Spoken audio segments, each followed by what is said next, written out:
அஸ்ஸலாமு அலைக்கும், welcome back to உம்மம் ஷான் கிச்சன். இன்றைக்கி நம்ம என்ன ரெசிபி பார்க்க போகிறோன்னா, ஒரு ஸ்வீட் ரெசிபி தான் நம்ம இன்றைக்கி பார்க்க போகிறோம். அதுக்கு முன்னாடி நம்ம சேனலில் நீங்கள் இப்போ தான் ஃபர்ஸ்ட் டைம் பார்க்குறீங்கன்னா மறக்காமல் சப்ஸ்கிரைப் பண்ணிக்கோங்க. பக்கத்தில் இருக்க அந்த பெல் ஐக்கானை கிளிக் பண்ணிக்கோங்க. இப்போ வாங்க வீடியோக்குள்ளே போகலாம். ஃபஸ்ட் அதுக்கு நான் 6 வாழைப்பழம் எடுத்திருக்கேன். அப்புறம் 1/2 கப் பால் சேர்த்து நல்லா ஸ்மூத்தாக பேஸ்ட் மாதிரி அரைச்சிட்டேன். இப்போ நம்ம ஒரு பவுலில் ஆட் பண்ணிடலாம். 1/4 டீஸ்பூன் ஏலக்காய் தூள், 3/4 கப் மைதா, 2 டேபிள் ஸ்பூன் ரவை, 1 பிஞ்ச் உப்பு, 1/4 கப் சுகர் சேர்த்துருக்கேன். இதில் வந்து நம்ம 1/4 கப் பால் சேர்த்து நல்லா பீட் பண்ணிடலாம். நல்லா மிக்ஸ் பண்ணிடணும். ஃபுல்லாக மிக்ஸ் ஆகினா தான் நம்மளுக்கு கரெக்டாக இருக்கும்.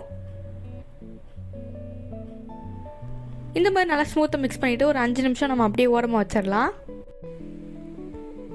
இப்போ ஒரு பேனில் 1/2 கப் சுகர், அதே கப்பில் 3/4 கப் தண்ணி சேர்த்துக்கலாம். இது நல்லா டிசால்வ் ஆகட்டும்.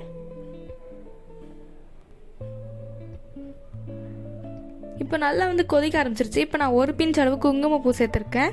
அந்த குங்குமப்பூ கலர் வந்து நல்லா ஃபுல்லாக இறங்கணும். இப்போ நான் 1 ட்ராப் வந்து எல்லோ ஃபுட் கலர் சேர்த்துருக்கேன். நீங்கள் உங்களுக்கு வேணும்னா சேர்த்துக்கலாம், இல்லைனா நீங்கள் ஆப்ஷனல் ஸ்கிப் பண்ணிக்கலாம்.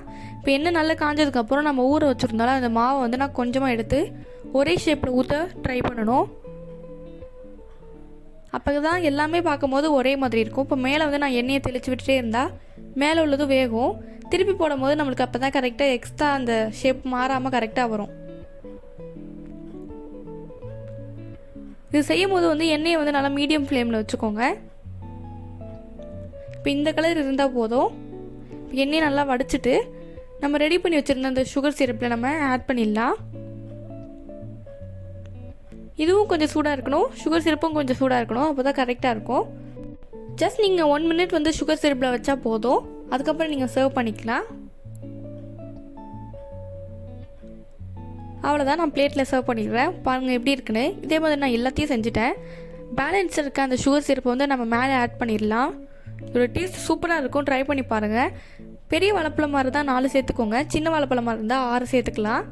இப்போ நான் மேலே வந்து பாதாம் தூவிட்டு கொஞ்சமாக 1 பிஞ்ச் அளவு நான் குங்குமப்பூ சேர்த்துருக்கேன்.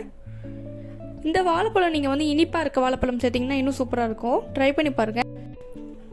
எவ்வளோ சாஃப்டாக இருக்குன்னு. எடுக்கும் போதே நல்லா சாஃப்டாக வருது.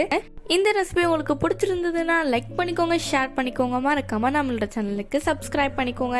அப்போ தான் அடுத்தடுத்த ரெசிபிஸ் போட்டால் உங்களுக்கு உடனே நோட்டிஃபிகேஷனாக வரும். இது போல் ஒரு இன்ட்ரெஸ்டிங்கான வீடியோவில் நெக்ஸ்ட் டைம் சந்திக்கிறேன். Bye, see you, take care.